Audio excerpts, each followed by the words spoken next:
Salut! Euh, Dessin 2, segment 2.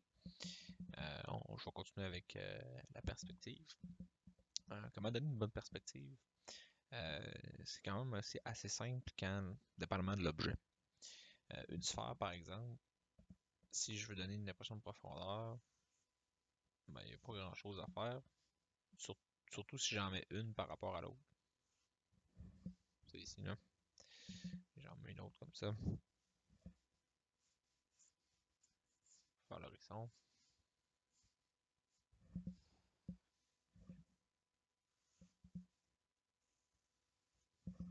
Bon, j'ai comme une impression de profondeur.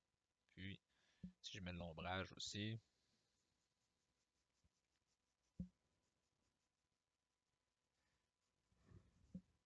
ok. Mon ombrage projeté ici comme ça. Bon, j'ai une impression de profondeur. Dans le fond.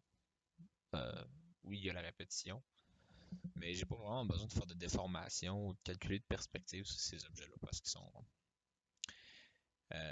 Par contre, lorsque j'ai quelque chose d'un peu plus cylindrique, ben j'ai besoin quand même de faire un certain calcul par rapport à un point de fuite. Je suis pas obligé toujours de tracer des lignes. Moi, ce que j'aime le faire, c'est le faire légèrement, avec une règle ou pas. Là. Puis, de toute façon, c'est juste à titre indicatif. Si je veux représenter de la perspective sur quelque chose de cylindrique, ce qu'il faut que je fasse, il faut que je me serve des ellipses, en fait.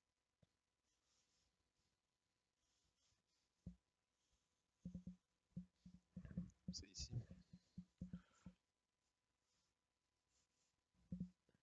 Faire une autre ellipse, mieux dessinée.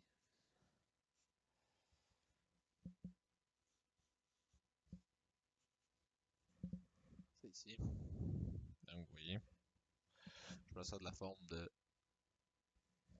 des ellipses pour mon ombrage ici, pour donner l'impression que le cylindre est vu dans un angle. Fait que c'est vraiment comme ça qu'on va voir les personnages, dans le fond, qu'on va créer.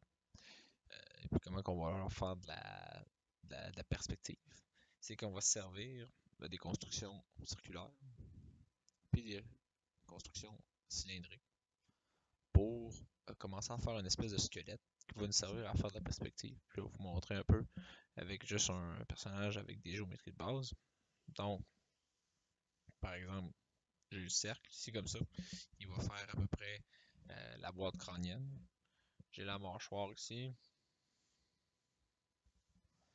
Et ça, je vais faire une espèce d'ovale, presque pointu.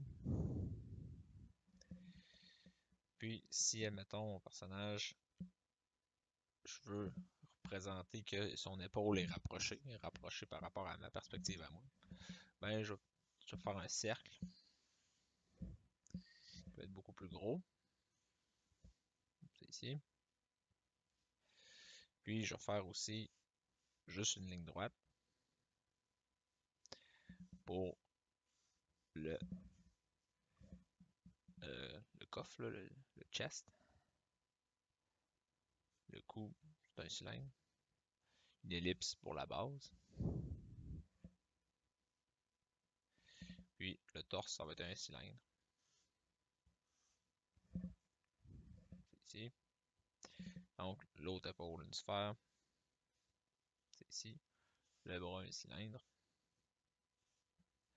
Puis je vais faire aussi l'autre bras, l'autre cylindre. Puis là, lui, je vais le faire approcher. Voyez? Puis ça va être son point, admettons. Comme s'il voudrait vous faire un fist bump.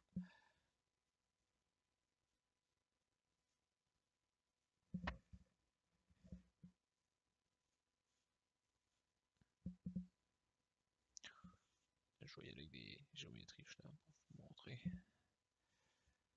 Sphère, cylindre, sphère, cylindre.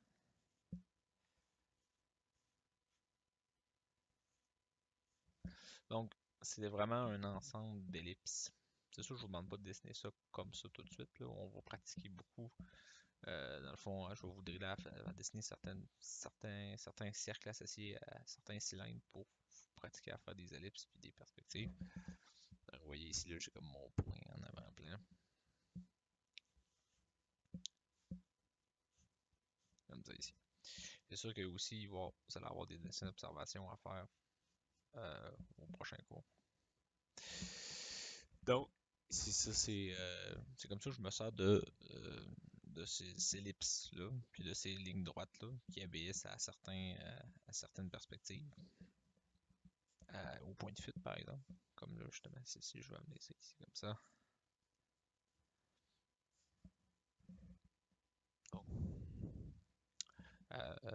donc ça fait un peu le tour pour construire une perspective sur des objets euh, qui sont un peu plus complexes. C'est que la première chose à faire, c'est de décortiquer ça en géométrie simple. Donc, c'est la fin du deuxième segment.